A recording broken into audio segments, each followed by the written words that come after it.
नमस्कार, मी प्राजक्ता तांडेल। बुलेटिनमध्ये आपलं सगळ्यांचं स्वागत। आणि बुलेटिनच्या सुरुवातीलाच मोठी बातमी, नितीन गडकरी यांनी फडणवीसांचं नागपुरात स्वागत केलेलं आहे। फडणवीस हे रेडिसन हॉटेल चौकामध्ये दाखल झालेले आहेत। या क्षणाची अतिशय मोठी बातमी आपण पाहतोय।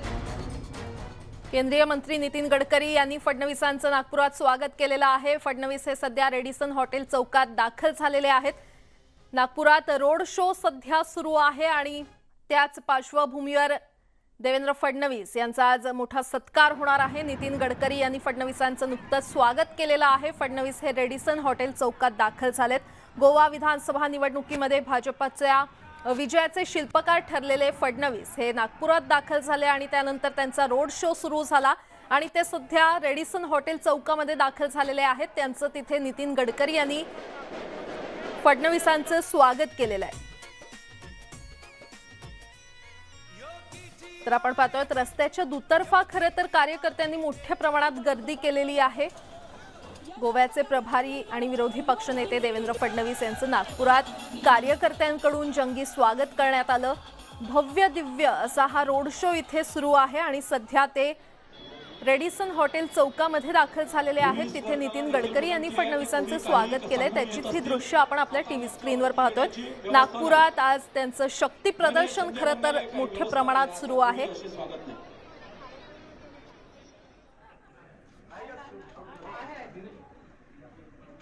तर देवेंद्र फडणवीस यांचं नितीन गडकरी यांनी स्वागत केलं, त्याची ही दृश्य आपण पाहतोय। फडणवीस हे रेडिसन हॉटेल चौकात दाखल झालेत आणि त्यानंतर केंद्रीय मंत्री नितीन गडकरी यांनी देवेंद्र फडणवीस यांचं जंगी स्वागत केलंय।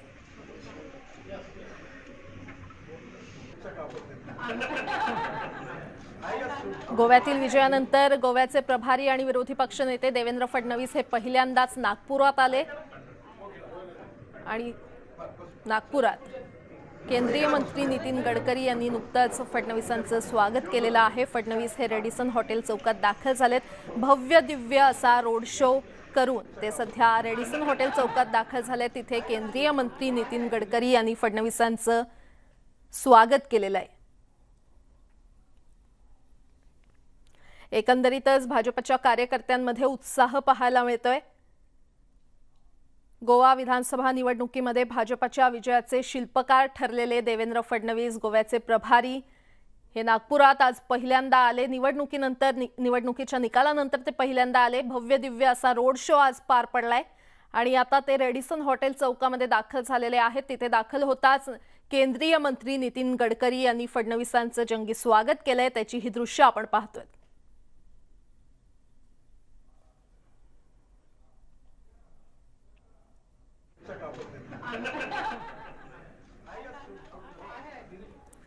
अधिक माहिती देत आहेत आमचे प्रतिनिधी तुषार कोहळे आपल्यासोबत जोडले गेलेले आहेत। तुषार, फडणवीस रेडिसन हॉटेल चौकात दाखल देखील झाले आणि गडकरींनी त्यांचं जंगी स्वागत केलंय, काय सविस्तर माहिती?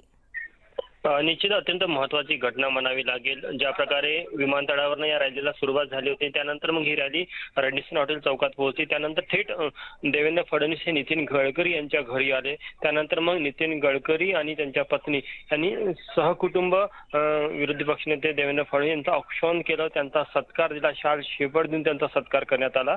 आपण ते दृश्यांमध्ये देखील बघू शकतो। अत्यंत महत्त्वाचा हा विषय हा आहे की ज्या प्रकारे गोव्यामध्ये विपरीत परिस्थिती म्हणजे 5 राज्याच्या तुलनेने जर का भाजपसाठी अत्यंत कमकुवत जर का कुठली परिस्थिती होती किंवा ज्यामध्ये अत्यंत दुसऱ्या पक्ष सरकारची शक्यता होती, ते म्हणजे गोवा होतं। मात्र त्या परिस्थितीमध्ये देखील भाजपने जिथे विजय खेचून आणला, त्यामुळे मग तिथे त्या विजयाचे शिल्पकार म्हणून संपूर्ण महाराष्ट्रभर त्यांचं कौतुक झालं।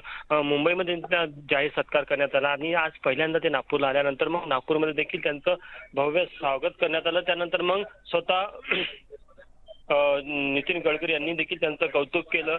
सध्या बैठक सुरू आहे त्यांच्यामध्ये। नितीन गडकरी आणि देवेंद्र फडणवीस यांची सध्या बैठक सुरू आहे। त्यांच्या नितीन गडकरी यांच्या निवासस्थानीच ही बैठक सुरू आहे। थोड्या वेळात ही बैठक संपल्यानंतर मग ते खाली जाणार आणि छोटेखानी एक सभा ठेवली आहे। त्या सभेमध्ये कार्यकर्त्यांना संबोधित करणार आहे। पण निश्चित अत्यंत महत्त्वाचा असा दिवस आहे नागपूरसाठी किंवा नागपूर भाजपसाठी की एक त्यांच्या नेत्याने ज्या प्रकारे जो पराक्रम गाजवला, त्या पराक्रमाची जी विजय जल्लोष आहे तो नागपूरमध्ये झाला आणि कार्यकर्त्यांमध्ये असो नेत्यांमध्ये असो तो उत्साह त्यांच्या चेहऱ्यावर पाहायला मिळत होता। निश्चितच तुषार, जसं तुम्ही सांगितलं की त्यांचं सेलिब्रेशन नागपुरात सुरू आहे. आता सध्या एक बैठक सुरू आहे. या बैठकीमध्ये नेमकं काय घडतंय याबाबत काही माहिती मिळाली आहे का?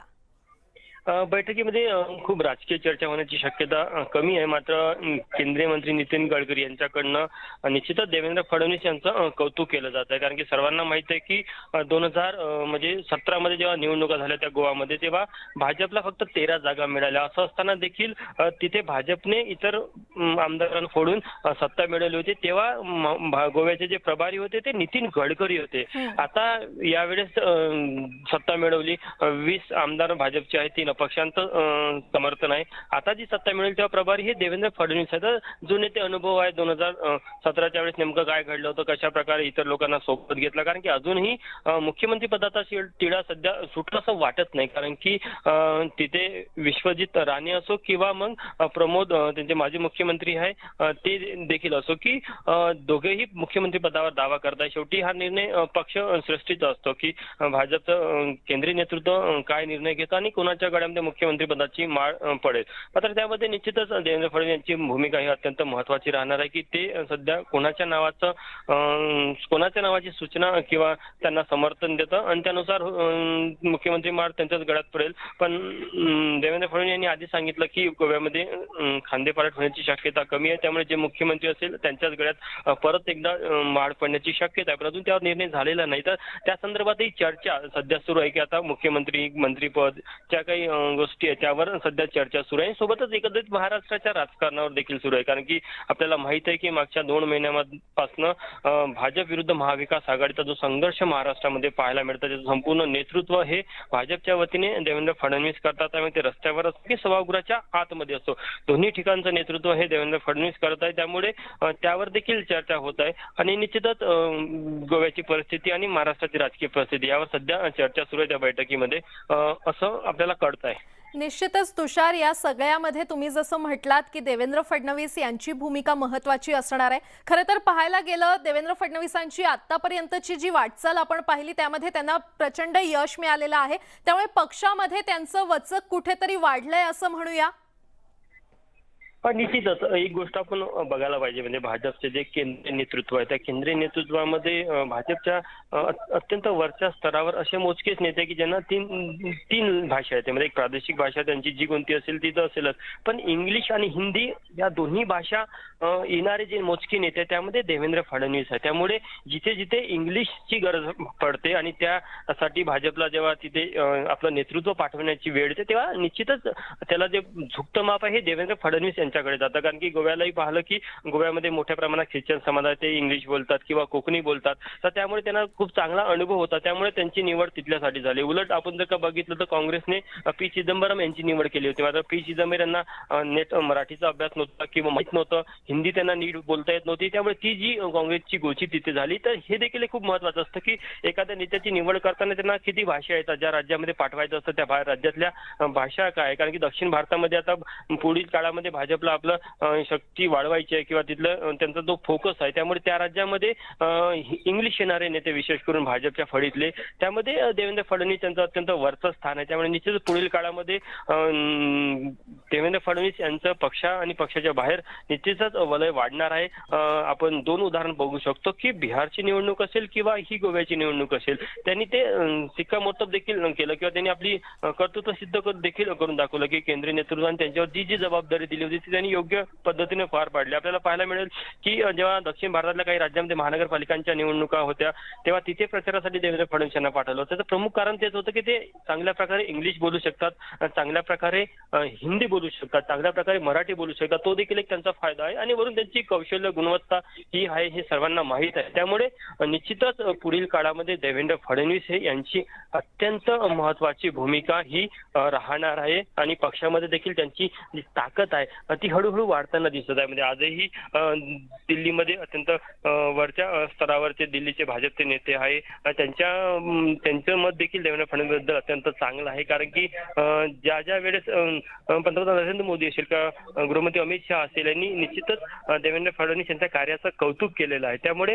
निश्चितच पुढील काळासाठी आणि या निकालामुळे निश्चितच पुढील काळासाठी देवेंद्र फडणवीस यांना मोठा फायदा होणार आहे. निश्चितच खरं तर विविध मुद्दे आहेत, त्यांच्या कौशल्यावरून त्यांना इतकी मोठी जबाबदारी देण्यात आली. मात्र आजपर्यंत आपण देवेंद्र फडणवीसांना फक्त महाराष्ट्राच्या राजकारणात पाहिलं, त्यानंतर आता गोव्याचे प्रभारी म्हणून ते पुढे आले. यापुढे ते दिल्लीवारी करू शकतात का, काय वाटतं?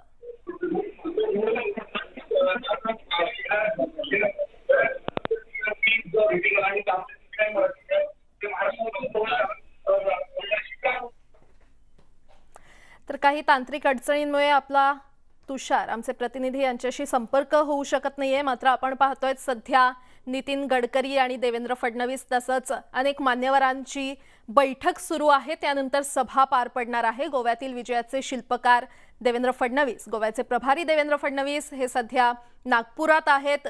केंद्रीय मंत्री नितीन गडकरी यांनी फडणवीसांचं स्वागत केलं. फडणवीस हे रेडिसन हॉटेल चौकामध्ये दाखल झाले. त्यानंतर गडकरींनी त्यांचं स्वागत केलं आणि सध्या फडणवीस आणि नितीन गडकरी तसंच अनेक मान्यवरांच्या उपस्थितीमध्ये बैठक पार पडते. खरं तर गोव्याची पुढची रणनीती काय असेल याबाबत या बैठकीमध्ये चर्चा होण्याची देखील शक्यता आहे आणि या बैठकीनंतर सभा पार पडणार आहे. त्यामुळे देवेंद्र फडणवीस नेमकं काय म्हणतायत, नितीन गडकरी नेमकं काय म्हणतायत याकडे सगळ्यांचं लक्ष लागलंय.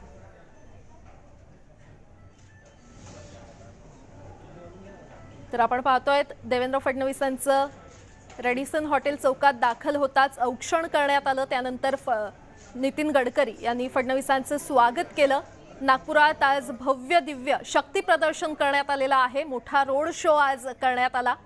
रस्त्याच्या दुतर्फा कार्यकर्त्यांनी मोठ्या प्रमाणात गर्दी केली होती. कार्यकर्त्यांनी उत्साहात देवेंद्र फडणवीसांचं स्वागत केलं. गोव्यातील विजयाचे शिल्पकार म्हणून देवेंद्र फडणवीस हे पुढे आले आणि त्यानंतर कार्यकर्त्यांनी मोठ्या उत्साहात त्यांचं स्वागत केलं. त्यानंतर गडकरींनी देखील फडणवीसांचं रेडिसन हॉटेल चौकात दाखल होताच स्वागत करण्यात आलं.